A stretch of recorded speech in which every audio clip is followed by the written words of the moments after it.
is music to our ears this morning. You have a really unique opportunity to take part in a multi-day celebration of African-American music at U of L. Really cool event that's coming up. We want to tell you about it. Here to talk a little bit about this morning is Jerry Tolson. He's a professor of jazz studies and part of this upcoming celebration, really, it sounds like it's going to be. Tell me about this event. Well, this is something that we've done for 28 years. This is our 28th year doing it.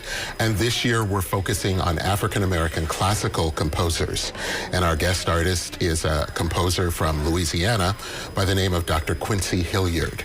And he's one of the foremost composers, current composers, African-American, who composes in the classical realm.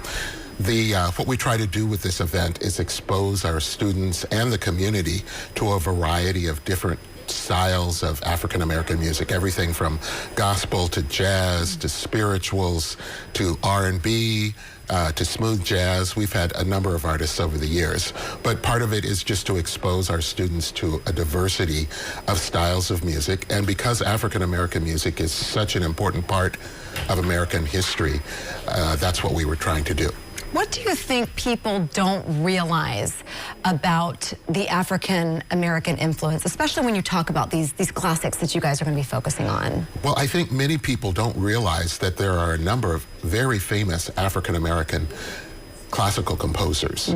The most famous one is probably William Grant Still, who composed a symphony that is performed quite often. But there are also a number of other African-American composers who compose in the classical realm. Most people think about African-American music and they think about soul or jazz or hip-hop. But African-American music has formed such a foundation of American music in general. My son has started piano. He's 10, and he's starting to pick up on little nuances when we listen to various types of music. This sounds like a great thing to bring your kids to, maybe for families. In fact, one of the things that we try to do with this event is that we try to involve students, and this year we'll be involving the students from Noe Middle School. Their band will be performing on a concert on Monday, February 6th, along with our U of L Symphonic Band, and this is to expose younger students to have the opportunity to work with this composer and to actually play his music.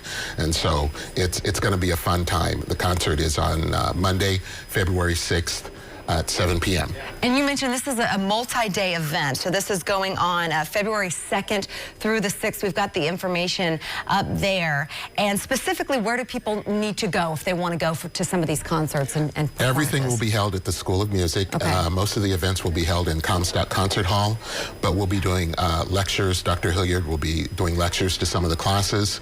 We're also, as a part of this event, going to have an alumni panel of color, students of color who have graduated from U of L with music degrees, and we're going to have a panel discussion with them about their experiences as an African-American attending U of L. Wow, very cool. Okay, and it's $10 if people want to go?